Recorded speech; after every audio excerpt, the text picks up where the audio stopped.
नमस्कार जी। Praise the Lord. कैसे हैं? How are you?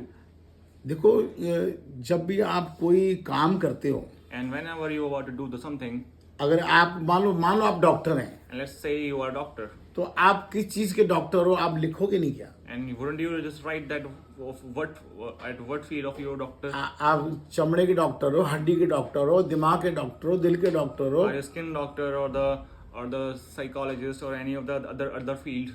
या आप कोई दुकान खोल के बैठे हो, तो वो कपड़े की दुकान है, परचून की दुकान है, किसकी दुकान है वो? Or if you have just opened a shop and if that shop belongs to the general store or the barber shop or any of the shop that you have opened. या आप कहीं जैसे मुंबई जा रहे हैं या कहीं जा रहे हैं, तो जिस ट्रेन को पकड़ेंगे और पहले आप स्टेशन में जाएंगे, लिखा होगा स्टेशन में, चिन्ह होगा, निशान होगा, ये स्टेशन है। And or if you just go to the railway station and you just going on a journey, you are going on a trip, then you will always stand on the station and you will just notice that there will be the signs from one destination to the other destination.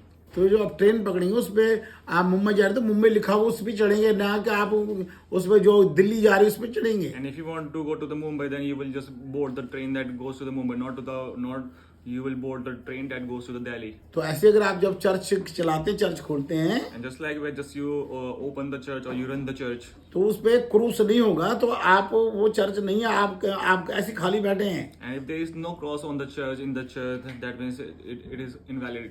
एक बार ये हमारे पास भी कुछ सिख औरतें आ गई और वो कहते कि वो गुरु साहब कहाँ हैं, हमने वहाँ उनको ऐसे मत्था टेकना है। And this was this time that there were sick people that who came into a house and they were just asking for the holy book so that they can just kneel down.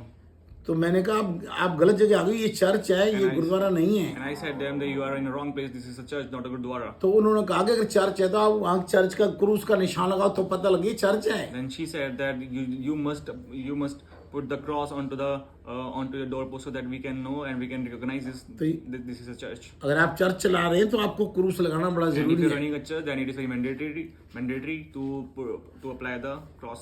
क्रूस का मतलब है तुम्हारे पाप इसमें खत्म हो जाएंगे, And the meaning of the cross is that your sins will be vanished. तुम्हारी बीमारियां इसमें खत्म हो And जाएंगी। your sickness will be also vanished. यहाँ आओ, You must come. बड़ी वीडियो मिलते हैं। And we will see you in the big video. Praise the Lord. Praise the Lord. कितना